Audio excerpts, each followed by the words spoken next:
And so here's Jesus now. He's bearing his cross. He's on his way to the place of crucifixion. Verse 32 tells us, as they came out, so as they come out of the praetorium, on their way to the place of crucifixion, they found a man of Cyrene, Simon by name. Him they compelled to bear his cross. Jesus was unable to carry his cross, likely because he was so weak from the scourging. He's lost so much blood, and because of the beating he's received, he's just unable to bear the cross. And so the Roman soldiers compelled Simon, who was from Cyrene, to carry the cross of Jesus. Now, the Roman soldiers could compel anyone to do a task for them. They could just walk up to you on the street and put their sword on your shoulder and tell you, you have to carry this load for me. And you have a choice. Either do it or they're going to kill you. And here's this guy, Simon of Cyrene. He's compelled to carry the cross of Jesus. In the Sermon on the Mount, in Matthew chapter 5, verse 41, remember Jesus said, and whoever compels you to go 1 mile, go with him, what? 2 miles. He was talking about the Romans. If a Roman soldier comes up to you and compels you to carry a load for him 1 mile, go with him 2 miles. So in the 2nd mile, you can tell him about Christ, right? And so here's Simon. He's from Cyrene. That's important. Cyrene is in North Africa near Tripoli. He likely came to Jerusalem to celebrate the Passover. And he's heading into the city in the morning, maybe to go to the temple to witness the morning sacrifice, which many Jewish people did during the Passover. They'd go in the morning to witness the morning sacrifice and to worship at the temple. But now he suffers this terrible turn of events, at least in his mind. He's forced to carry the cross for a condemned man. And it's likely that cross has blood on it because Jesus was scourged.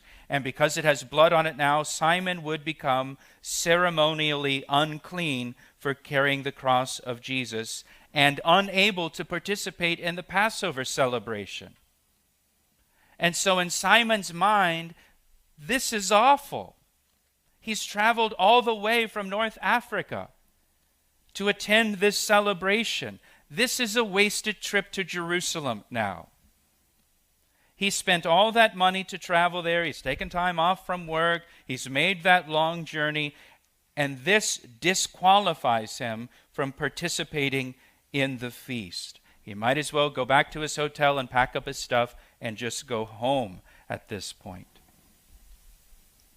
But this caused Simon to encounter the Son of God, Jesus Christ.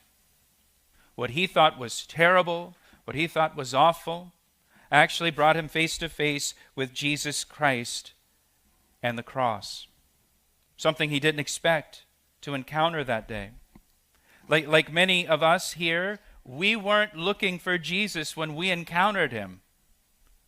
We were just going about life, going about our business, doing our thing when we encountered Jesus Christ and the cross. And maybe for some of us, we were kind of caught by surprise.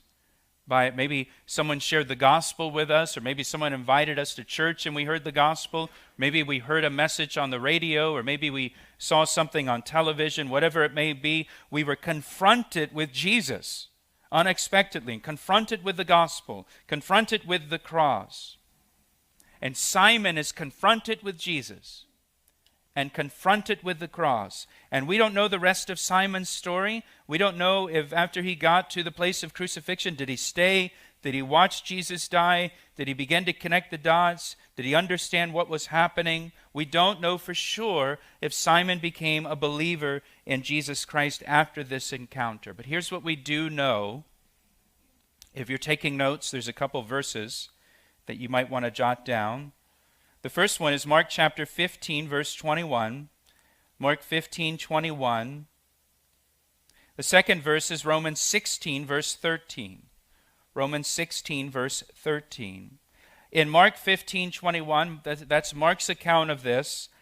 Mark makes a point to tell us that Simon was the father of Alexander and Rufus. And why do we need to know that, unless it's important? Well, in Romans chapter 16, verse 13, Rufus is mentioned. Paul says in Romans 16:13, greet Rufus, chosen in the Lord, and his mother, and mine. And so we know that Simon's son, Rufus, became a believer in Jesus Christ, along with Rufus's mother, which would be Simon's wife, right? Tracking with me? So we know that Rufus and the wife of Simon became believers, and they're part of the church in Rome. Now, Simon lives in Cyrene. He lives in North Africa. He doesn't live in Rome.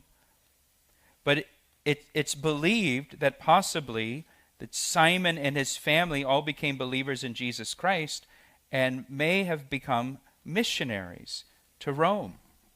And they're living in Rome. They're serving the church in Rome. And Paul says, greet Rufus and his mother, and she's my mother in the sense of she's been like a mom to me. And they're there serving and ministering in Rome.